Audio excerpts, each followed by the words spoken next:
Okay, Canada, and good morning, Calgarians. And I wanted to just mention a thank you to our elder for saying the opening prayer this morning.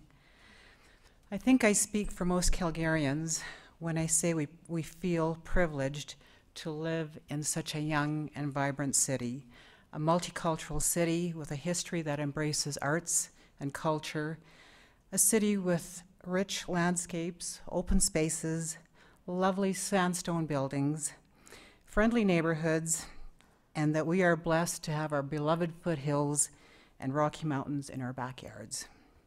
All of these ingredients help define us as Calgarians, but not all Calgarians feel embraced by this description of our city, including myself, and I will explain why.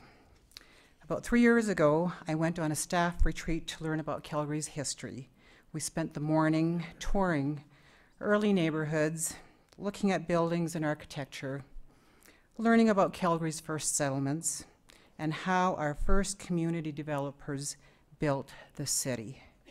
As a Calgarian, this information was really important because it provides us with identity, builds our character, and forms our spirit.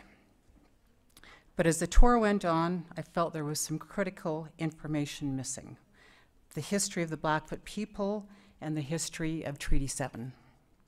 Long story short, the absence of our First Nations stories from our local history felt a little disrespectful because it continues to dismiss us as having a relevant place in Calgary's history, and it continues to marginalize us from the rest of Canadian society.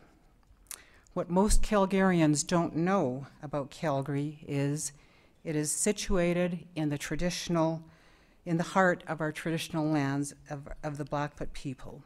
Our archaeological sites in our backyards provide evidence that my ancestors were here at least 3,000 years prior to the establishment of Calgary. The Blackfoot people call Calgary Mohkinstis, or Elbow, in reference to the Elbow River. In fact, our present-day Calgary resides at the original encampment of my ancestors on the Bow and Elbow Rivers. Mohkinstis is part of a larger Blackfoot geographic system or mental mind map of our worldview. Blackfoot people don't have a written language. We maintain an oral culture, so our transfer of knowledge is through our stories.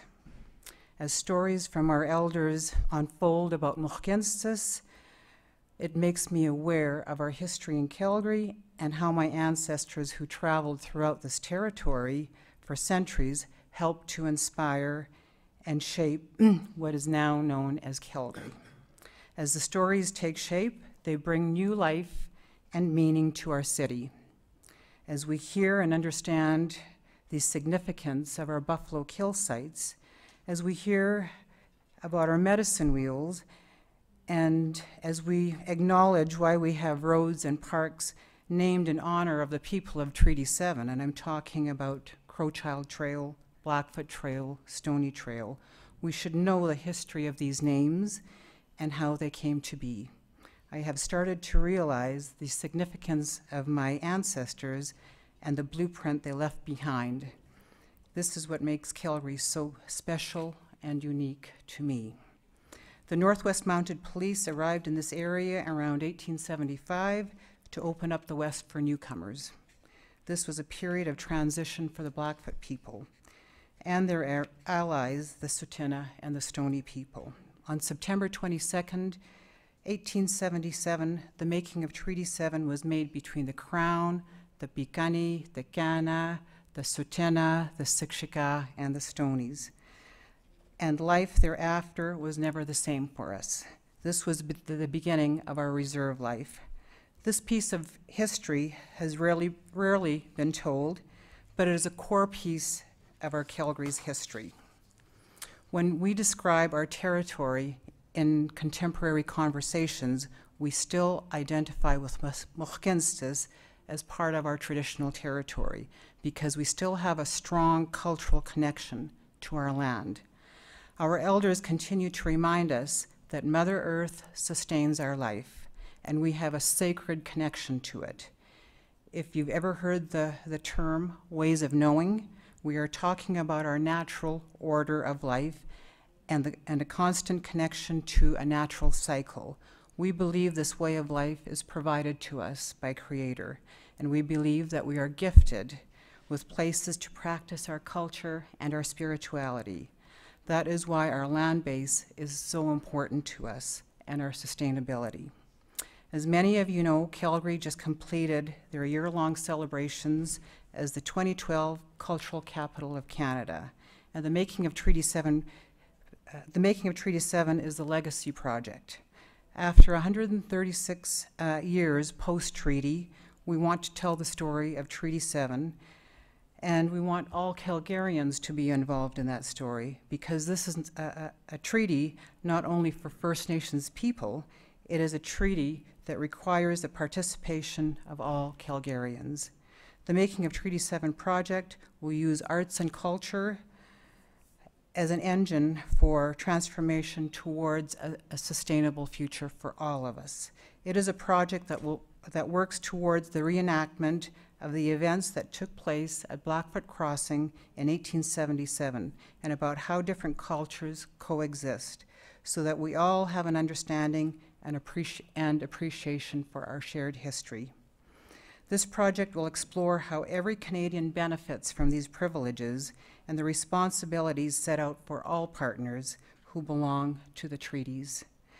As a cultural legacy project, we will explore and promote Calgary's cultural identity through Treaty 7 and its relevance to our past, present, and future. We are very excited to work with our Treaty 7 elders, our historians, our technicians, who are all supporting this project through oral stories, research, and perspectives on the spirit and intent of Treaty 7. We also have the support and endorsement of our Treaty 7 chiefs to pursue this project, so that our own people can learn about this history too. The Making of Treaty 7 projects is starting to take shape. The first theatrical performance happened at Fort Calgary in February, and the preliminary show was well received. We will continue to work towards a large-scale performance in September 2014, with Michael Green at the controls as the creative producer of this project. And we extend our appreciation to the growing network of partners who find great value in supporting this project. There are numerous treaties in Canada. Treaty 7 is one of 11 numbered treaties that exist, starting from east to the west and into the north. As we prepare to celebrate Canada's first 150 years, let's pay attention to our First Nations people and how our history continues to define Canada as a great nation. Canadians love to travel. The people I work with come back after their summer vacations with great stories about the countries they visited, of the people they met, of the experiences they've had, and of the languages they've learned. We are taught early on that we should know all these things about the countries we are visiting, but we rarely use these protocols in our own country. My challenge to all Canadians as we prepare for the 2017 celebration, is to be a tourist in our own country, explore the history of Canada's first people, and become involved in cultural literacy, education, historical commemoration, and tourism. Calgary is a young city, and we are excited about our story of the land we live on, about our story today and how it will unfold tomorrow. I want to leave you with some final words as we look back and into the future. These are some of the words written by the late Chief Dan George at the Canadian Centennial Celebration in 1967, titled Our Ancestors. Before I follow the great chiefs who have gone before us, O Canada, I shall see these things come to pass. I shall see our young braves and our young chiefs sitting in the houses of law and government, ruling and being ruled by the knowledge and freedoms of our great land. So shall we shatter the barriers of isolation, so shall the next 100 years be the greatest in the proud history of our tribes and nations. Thank you very much for listening this morning. Appreciate it.